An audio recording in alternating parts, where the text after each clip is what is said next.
سے ہم بہت پیچھے رہ گئے ہیں، اور اب تو ہم بجائے آگے بڑھنے کے ہمارے قدم پیچھے ہم ریورس گیئر لگ چکا ہے، اور یہ بہت ہی خطرناک صورتحال ہے۔ میں تو یہ سمجھتی ہوں جیسے کہ ڈاکٹر مہر زیدی نے کہا کہ ویمن لیڈرشپ رول جو ہے، وہ خواتین کا جو لیڈرشپ رول ہے وہ بہت ضروری ہے، اور یہ لیڈرشپ رول جب بھی آئے گا جب ہمارے ہاں ایجوکیشن پہ توجہ دی جائے گی۔ ایجوکیشن ہمارے ہاں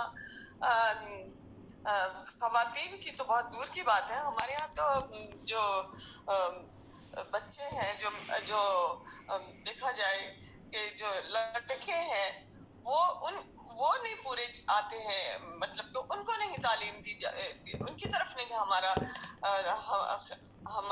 ہماری توجہ نہیں ہوتی ہے کہ وہ بھی اسکول سے محروم ہیں۔ کتنے لاکھوں بچے جو ہیں وہ اسکول نہیں جا رہے ہیں، جو کہ ہمارے لیے بہت افسوس کا مقام ہے۔ تو لڑکیوں کا تو کہنا ہی کیا، ہمارے یہاں کلاس سسٹم ہے، آپ کو پتا ہے کہ کلاس سسٹم میں ہمارے یہاں جو لوئر مڈل کلاس ہے، ایون کہ مڈل کلاس میں بھی لڑکوں کی تعلیم کو تو پھر بھی سمجھا جاتا ہے کہ یہ ضروری ہے، لڑکیوں کو کہا جاتا ہے کہ بھئی تم نے کون سا کمانا ہے، تمہاری تو شادی ہو جائے گی، تم نے کیا کرنا ہے پڑھ کے۔ یعنی کچھ بیسک کلاسز کے بعد، یعنی کہ میٹرک بھی شاید وہ نہ کریں، یا میٹرک کے بعد بھی ان کو پھر آگے نہیں پڑھنے دیا جاتا، گھر بٹھا دیا جاتا ہے، اور تم گھر کے کام کاج گھر میں بیٹھو، اس طرح سے ہوتا ہے۔ تو یہ تو صورتحال ہے، اور ہمارے یہاں تو یہی سمجھا جاتا ہے کہ خواتین کو، عورتوں کو گھر سے باہر نکلنا بہت بری بات سمجھی جاتی ہے، اور جو فیڈل سسٹم ہے، اور اس طرح سے ہمارے یہاں جو بہت سارے جو میل ڈومینیٹنگ سوسائٹی ہے، اس میں تو خواتین کو بالکل ہی سپریس کر کے رکھا گیا ہے، اور وہ اسی میں اس قدر ان پہ دباؤ ہوتا ہے، اور اس قدر ان کو بے شعور بنا دیا جاتا ہے کہ وہ سمجھتی ہے کہ ہم جس حال میں ہے وہ ٹھیک ہے، یہ صحیح ہے، یہ ہم، اور وہ سوچ بھی نہیں سکتی ہے کہ ہمیں اس صورتحال سے نکلنا بھی چاہیے۔ اور اس کی وجوہات یہی ہے کہ جمہوریت کا تسلسل نہیں ہے، ہمارے یہاں ایجوکیشن کے لیے بجٹ جتنا ہونا چاہیے وہ نہیں ہے، ہمارے یہاں جو یونیورسٹیز ہیں، یونیورسٹیز کے بعد سے پہلے جو جس طرح کی فیسلٹیز اسکولوں میں ہونی چاہیے وہ نہیں ہے، تو ہم کبھی ہم نے سوچا نہیں کہ ہم کہاں کھڑے ہیں۔ ہم جب بنگلہ دیش کی مثال لیتے ہیں تو آپ سب کو پتا ہوگا کہ وہاں پہ بنگلہ دیش نے کتنی تیزی سے وہاں پہ ہر چیز میں ترقی ہوئی ہے، ایون کہ ہمارے جو اسکلڈ لوگ ہیں، جیسے یہ ٹیکسٹائل کے جتنے کاریگر ہیں وہ سارے بنگلہ دیش شفٹ ہو گئے، کتنا افسوس کا مقام ہے۔ اب یہ دیکھیں کہ وہاں پہ فیملی پلاننگ وہاں پہ ہے، اور اس کی وجہ سے انہوں نے اپنی پاپولیشن کو کنٹرول کیا ہوا ہے۔ ہمارے یہاں ایسا کچھ ابھی نہیں، اور نہ ہی بارے میں کچھ سوچا گیا ہے۔ اچھا، جب ہم کہتے ہیں کہ ویمن لیڈرشپ ہونی چاہیے، تو جب ہم یہ دیکھتے ہیں کہ اسمبلیوں میں، جیسے قومی اسمبلی میں، صوبائی اسمبلی میں جو خواتین ممبرز ہیں، میں تو سمجھتی ہوں کہ ان کو جتنا کچھ کرنا چاہیے وہ نہیں ہو رہا ہے، کیونکہ کسی نے کہا کہ سیاسی گھٹن ہے ہمارے یہاں، واقعی سیاسی گھٹن ہے، اور سیاسی گھٹن ہونے کی بھی بہت ساری وجوہات ہیں۔ کوئی یہ سب کچھ ایک دن میں نہیں ایسے ہو گیا ہے اوور نائٹ کہ ہم کہیں کہ یہ ایسا ہو گیا، نہیں، ایسا نہیں ہوا ہے۔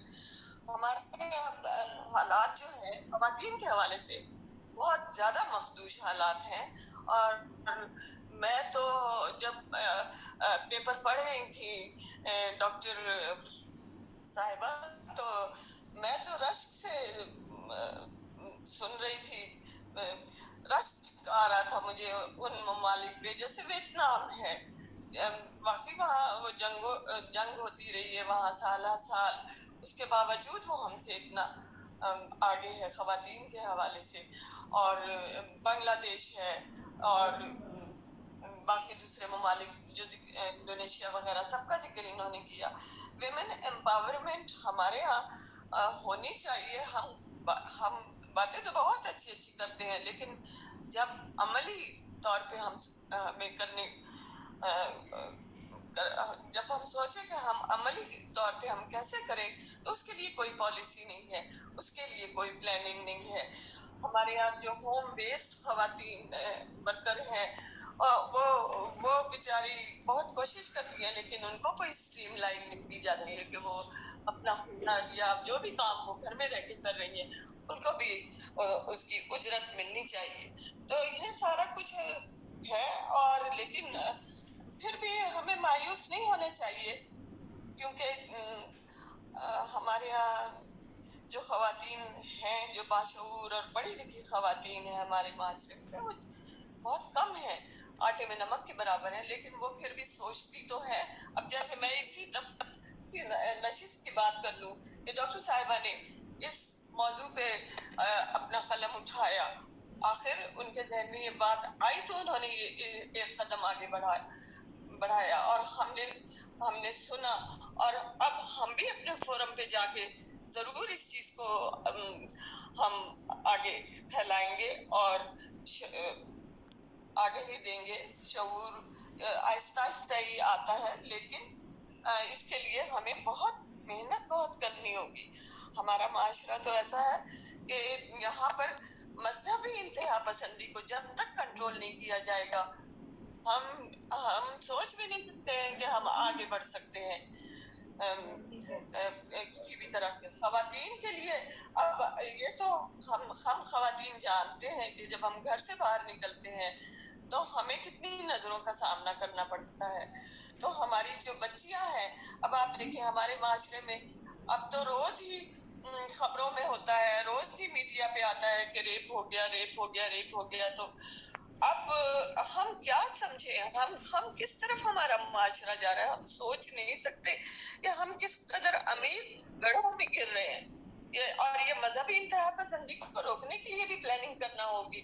یہ چھتر بے مہار کی طرح مذہبی انتہا پسندوں کو نہیں چھوڑنا ہوگا، ورنہ ہم لوگ مٹ جائیں گے، ہم لوگ کہیں کے بھی نہیں رہیں گے. ہمیں سوچنا ہوگا کہ ہمیں اس کے لیے، اس کی روک تھام کے لیے کیا کرنا ہے. یہاں تو یہ کہا جاتا ہے کہ زیادہ تر لوگ جو ہیں جو کم پڑھے لکھے ہیں یا بے شعور لوگ ہیں، وہ کہتے ہیں کیا کرنا ہے ہمیں لڑکیوں کو پڑھا کے، ہمیں کیا عورتوں کی کمائی کھانی ہے، ہم تو نہیں کھائیں گے عورتوں کی کمائی، ہم اتنے بے غیرت نہیں ہیں. اس طرح کی باتیں ہوتی ہیں. اور بھی ان چیزوں کو ہمیں پہلے ختم کرنا ہوگا، اور اس کے لیے ہمیں تعلیم کو عام کرنا ہوگا. جب تک تعلیم عام نہیں ہوگی تو ہم اتنے بڑے بڑے بلند و بان دعوے نہیں کر سکتے. اگر ہم یوں کریں گے تو اس کا مطلب ہے کہ ہم بس خالی خالی بس ایک خواب دیکھ رہے ہیں اور اس کے لیے ہم اچھے ڈائلاگ بول رہے ہیں. یہ نہیں چلے گا، یہ بالکل بھی نہیں چلے گا. ہمیں ٹھوس بنیادوں پہ کام کرنا ہوگا، ہمیں پلاننگ کرنی ہوگی. ہمیں جو خواتین آگے جاتی ہیں، جو خواتین اسمبلیوں میں جاتی ہیں، ان کو کام کرنا ہوگا، کیونکہ خواتین ہونے کے ناطے ان کے اوپر ذمہ داری آتی ہے کہ وہ ان چیزوں کو آگے بڑھائیں. ہمارے یہاں تو اب میں آپ کو بتاؤں، اسلام آباد جیسے شہر میں جو کیپٹل ہے اس ملک کا، یہاں پہ اتنی ڈے کیئر کی سہولتیں نہیں ہیں.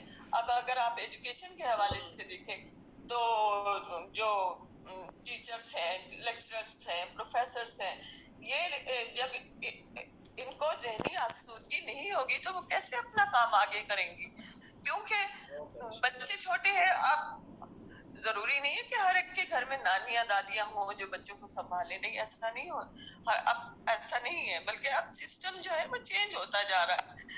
اب ڈے کیئر نہیں ہوگا، ذہنی آسودگی نہیں ہوگی، تو کس طرح سے وہ آگے اپنا کام کر سکیں گی اطمینان کے ساتھ.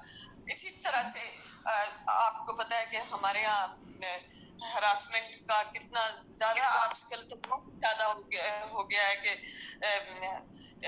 ہراس کیا جاتا ہے خواتین کو، اور اس طرح کے دوسرے مسائل. تو اس پہ کچھ قانون تو بنے ہیں، لیکن ابھی ہمیں قانون سازی، بہت زیادہ قانون سازی کرنی ہوگی. ہمیں صرف اسمبلیوں میں جا کر لڑائی جھگڑا نہیں کرنا ہے، ہمیں دیکھنا ہوگا کہ ہم نے کیا کیا کرنا. خواتین کا جہاں تک تعلق ہے خواتین کے معاملات میں تو ہم بہت پیچھے ہیں، بہت زیادہ پیچھے ہیں. اس کے لیے ہمیں بہت محنت کرنا ہوگی. اب ڈاکٹر صاحبہ نے بہت اچھی باتیں کی، اور ہمیں ان چیزوں کو اب آگے جا کر کس طرح سے لوگوں میں آگے پھیلانا ہے ان باتوں کو، یہ ہمیں کرنا ہوگا، ہمیں سوچنا ہوگا، ورنہ تو ہم بالکل پیچھے رہ جائیں گے. اور یہ بات نہیں ہے کہ ہماری خواتین میں پوٹینشیل نہیں ہے، ہماری خواتین میں بہت زیادہ پوٹینشیل ہے. میں تو کہتی ہوں کہ جو خواتین میں نے دیہات میں انٹیریئر سندھ میں بھی دیکھا ہے، انٹیریئر پنجاب میں بھی دیکھا ہے، میں نے KPK کے بھی انٹیریئر میں دیکھا ہے، اتفاق ہوا ہے مجھے دیکھنے کا. وہاں پہ خواتین بہت محنت کرتی ہیں لیکن ان کو کوئی ریوارڈ نہیں ملتا. ان کو کہا جاتا ہے بھی تم کرتی کیا ہو، اور پھر وہ ظلم بھی سہتی ہیں معاشرے میں. وہی خواتین جو اس قدر محنت کرتی ہیں زراعت کے پیشے میں تو بہت، کھیتوں میں تو بہت کام کرتی ہیں، اور گھروں میں بھی وہ بہت کام کرتی ہیں، لیکن ان کے کام کو بالکل سراہا نہیں جاتا ہے. تو یہ سب چیزیں جو ہیں ہمارے لیے بہت ہرڈلز ہیں ہماری ترقی کی راہ میں.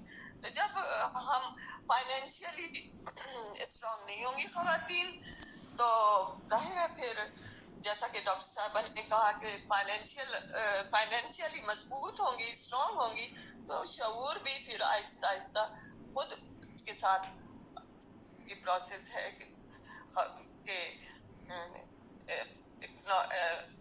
معاشی طور پہ جب خواتین اسٹرانگ ہوں گی تو شعور بھی ان میں آئے گا، اور پھر آگے آنے والی نسلیں جو ہیں وہ مزید جو ان میں شعور اور ہمیں بڑھ کر ملے گا. تو یہی بات ہے کہ ایجوکیشن جو ہے وہ بہت ضروری ہے. تو اس میں کوئی دو رائے ہو ہی نہیں سکتی ہے. سب سے پہلے ایجوکیشن، اس کے بعد پھر ہم ان چیزوں کے بارے میں سوچیں. ایجوکیشن ہوگی تو ظاہر ہے کہ بینک اکاؤنٹ بھی کھولنے کے لیے ان کو مسئلہ نہیں ہوگا، اور اس طرح سے اور باقی چیزوں میں کوئی مسائل نہیں ہوں گے.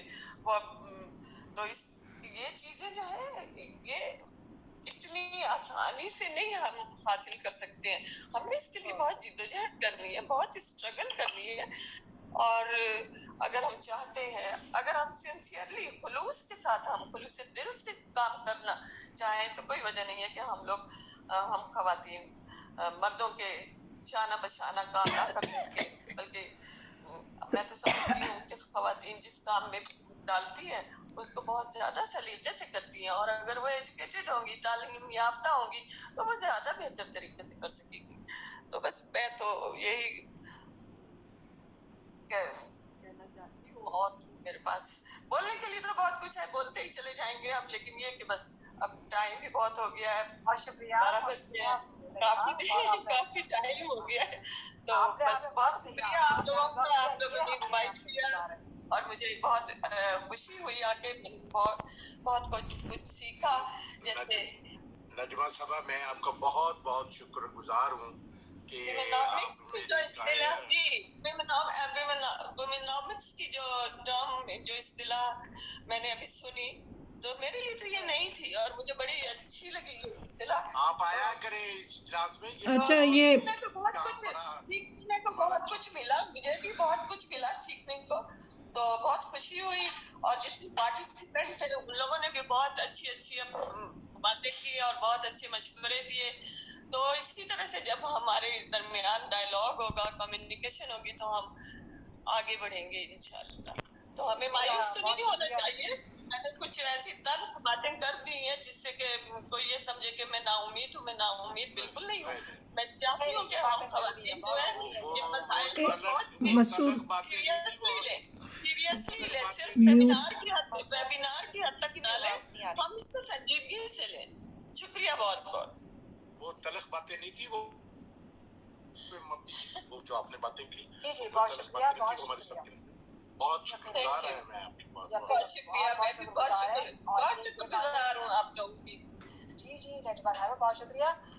یہ باتیں بہت ضروری، اس میں ترقی کی جو باتیں، یہ باتیں نہ ہوں تو پھر کسی بھی چیز کا حل کیسے نکالا جائے.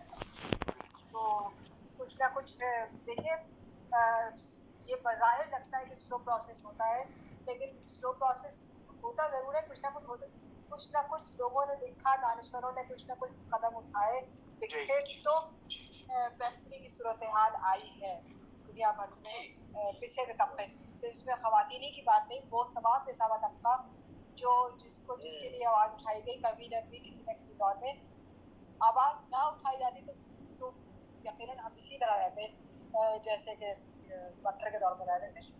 تو جناب بہت شکریہ آج کی نشست کے لیے. میں تمام مہمانوں کو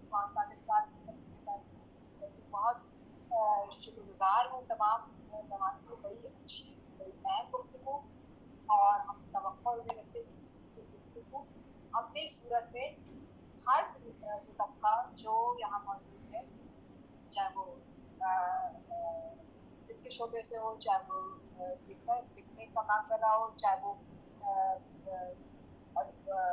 پڑھا رہا ہو، ہر طبقہ اس حوالے سے اپنے اپنے ایریا میں ضرور کام کرے گا. اور اس میں کوئی مرد اور عورت کی بات نہیں ہے، یہ ایک انسان کا معاملہ ہوتا ہے. انسان پھر کہیں پسرا ہو اس کے لیے آواز اٹھانی چاہیے. تو میں بہت شکر گزار ہوں تمام اپنے شرکا کی. میں اپنی ٹیم، ہماری ٹیم آپ سے اور بزارہ محسن رضوی آج موجود نہیں، ان کے تو ویدر نہیں ہے، اور اس کے علاوہ ہماری اور باقی سب کو بتا رہا ہے کہ ہم زیب اسکار صاحب کی گائیڈنس میں بہت سارا کام کر رہے ہوتے ہیں، اور یقیناً یہ سارا ہم بھی آپ کی ٹیم کا حصہ ہیں. مسعود خبر صاحب بالکل معذرت، وہ ہم ادنا سے کارکن ہیں، لیکن ہم اس ٹیم کا نہیں بالکل ہے، نہیں ادنا سے نہیں ہے، بالکل آپ ہمارے لیے. تو میں ریحانہ روحی، سارا ہمارا جماعت، تو اس کو شکر گزار ہوں تمام شرکا کی تمام. تو میں اب اس کے ساتھ ہی آج کے پروگرام کو کمانڈ کرتی ہوں. بہت شکریہ، بہت شکریہ.